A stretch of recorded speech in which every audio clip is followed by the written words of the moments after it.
ده كلام وبقوله للناس وانا حاسه بعكسه، متخيل واصله ليه.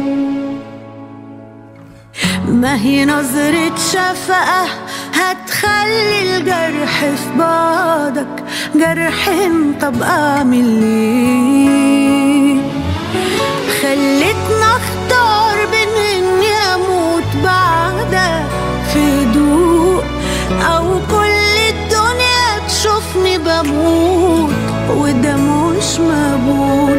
لا انا قادرة انساك ولا قادرة اعيش ولا عارفة افوق، وعشان كده لما في حد بيسأل لازم اقول انا شبه نسيتك